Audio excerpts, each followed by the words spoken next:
I watched Kubo and the Two Strings in theaters right upon its release. This was right around the time in 2016 when my Coraline and other Laika theories were being viewed a lot, and the comments were flooding in about how it was so similar to Coraline, and how it had these same themes of souls, the moon, eyes, creepy ancient women, memories, on, and this was exactly what I gathered from the film when I watched it too. I discussed this on Twitter with many, I referenced it in several videos late 2016, I talked on and on about how I was going to make a theory, but all of the clear parallels I could think up were later theorized on by others a bit. Most of it seems too clear, too parallel, and, well, not obvious, but there's a reason I didn't make a full-blown theory video on it. I reviewed and talked about a few ideas I had, but mostly I just discussed it in theories on other Laika films, like my 13 Coraline theories and my Paranorman theory, that is, unless YouTube removed it for a third time. But today, I rewatched Kubo again, and I'll hold back no longer on dissecting this to bits, sharing any size of idea I have, because I just want to establish it as finally being theory on my channel.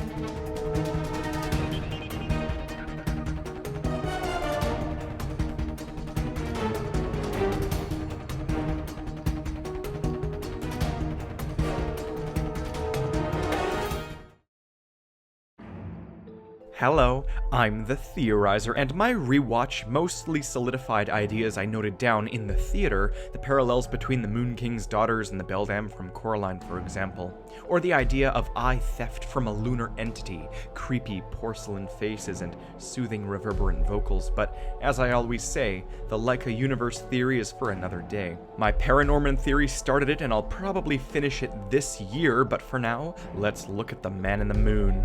So, the Moon King is the father of the three masked sisters, the most powerful of which left the Moon King to fall in love with a man to have Kubo. However, many have asked about something missing here. Me and my viewing buddy asked it in the theater, all of my fans have been pestering me about it, people online have questioned it, and yes, I think YouTuber The Fangirl and a couple of other smaller theorists might have discussed it, but again, I haven't really done much more than skim through the internet back in 2016 when I began this theorizing. The topic is simply this. Are these daughters the product of magic, or the product of reproduction? Perhaps they are demigoddesses? I'm not sure, but there must be some sort of moon queen, right? In my Paranorman theory, or on Twitter, or my Kubo review, or somewhere, I, like most of my commenters, bounced around the idea that the beldam from Coraline could be either this elusive moon queen, or that sister that disappeared in the movie, but I won't discuss this here. My Laika shared universe theory might come some other time. The reason I bring up the possibility of the Moon Queen is because, well, say she isn't just some beldam from Coraline, then where might she be in this movie? Is she still powerful? Is she still evil? Was she ever evil? Is she even in the Moon King's heaven? I doubt it, given him not immediately being re-granted his powers from above after the battle, so where is she if she exists at all?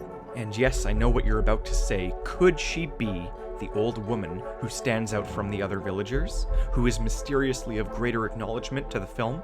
Could it be her, a Moon Queen? I don't know, possibly. This woman watches over Kubo like a grandmotherly figure, but doesn't seem all too evil like the rest of her supposed family.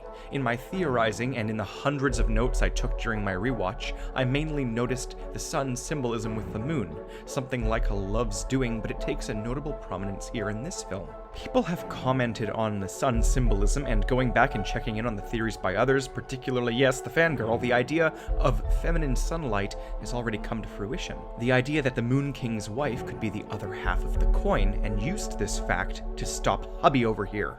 The sun symbolism, the missing mother, all of this is very highlighted by the film, but in my original theater notes, the elderly woman stands out as well with these patterns. This elderly woman is just right in the middle here, and I think that if it's true that the Sun Queen is responsible for putting an end to the darkness, then could she be this elder? Having lost her way after sacrificing all of her power to bring memories, light, and spirits back to the physical world, to bring happiness and lanterns to this town, a double-edged, two-stringed tale of light and dark, an eclipse of poetry, a sun of ice and fire? Damn! Game of Thrones understands my perspective too, lol. But it's true. The sun is the missing half of this metaphysical coin. Kubo's instrument has 3 strings for most of the movie and seems to blast back the foes of the night, leading me to believe that this guitar thing is the ultimate weapon of the light. That's it. With light comes memories, souls, happiness, and positivity, and this unexplained weapon seems to wield only the best. It counteracts all of the evil, and it seems to do, well, anything. I think this is a better weapon than the armor, actually, given its incredibly supernatural power. I think it's a gift to Kubo's mom from whomever the light is. Near the end of the film, Kubo replaces the strings and creates a guitar that can wield light and dark, hence why the Moon King is spared. But whomever this mystery mother is, whether she's the Moon King's wife or, even more ingeniously, Hanzo's mother, I don't know. Whether her drained power has left her as a supportive and protective human, I also don't know. I mean, the old elder just starts consoling the Moon King in the end. Everyone in the village knows about the souls and the light, and the armor is literally there on and on. This elder woman, Such a specific village to live near with specific people inside of it. This elderly woman, who takes a specific liking to Kubo and his adventures, she's the heart of this village and its spiritual illumination. Something else the guitar does is it brings stuff to life. Paper of all things, very powerful because again, the sun is life, as I've been saying. I am not one for the overuse of metaphors, but this is very literal here, very evidential indeed. If the Sun Queen really is Kubo's dad's mother, which is certainly possible given his search for the sun armor, then it would also explain why the paper Hanzo jumps up and knows everything. He's been given life by the Queen of Souls. Perhaps the Moon King dominated heaven with darkness, and light is destined to return. Who knows? Metaphors can be construed in many ways, but this is a very consistent movie. It's a battle between the Moon King's eternal life versus the Sun Queen's eternal love. To brainstorm further, perhaps this Hanzo, this possible son of the sun, was transformationally reborn as a beetle to save his life, to protect his family. Rebirthing life, a concept controlled by, yes, the light. Catch my drift? It's also sensible for the Prince of Light and the Princess of Darkness to merge and conceive a poetic bebe. Oh, how pop culture loves the yin and the yang. Makes me wonder if there's some kind of spiritual hub of life inside of that guitar. Maybe all of the Sun Queen's power. Basically, in short, this movie explains literally everything about the moon, but leaves the mysterious sun symbols up for the theorizable grabs. It does make me wonder, though, why the twins used yellow hands and Mommy Dearest used blue ones, or if the Moon King was lying and simply wants an eye to experience love.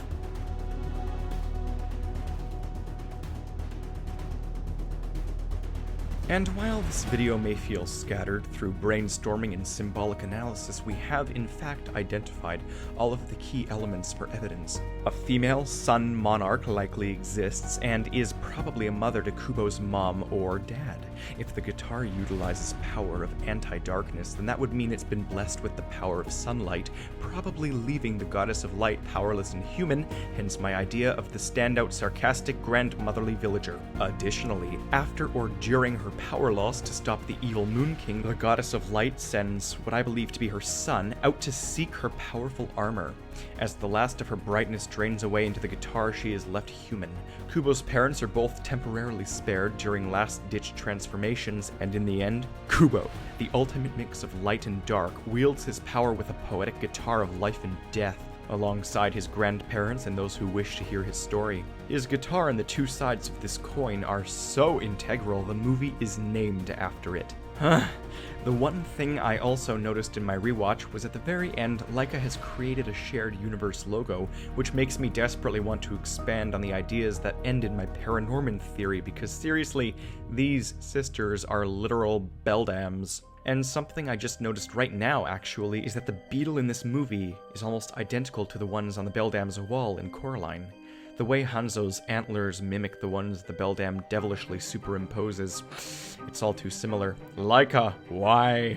They just released a new film too, but I need to focus on this. Hopefully I can explode out all of my ideas within a couple of months. This needs to be dissected in the greatest possible detail imaginable. Until then, stay tuned, subscribe please!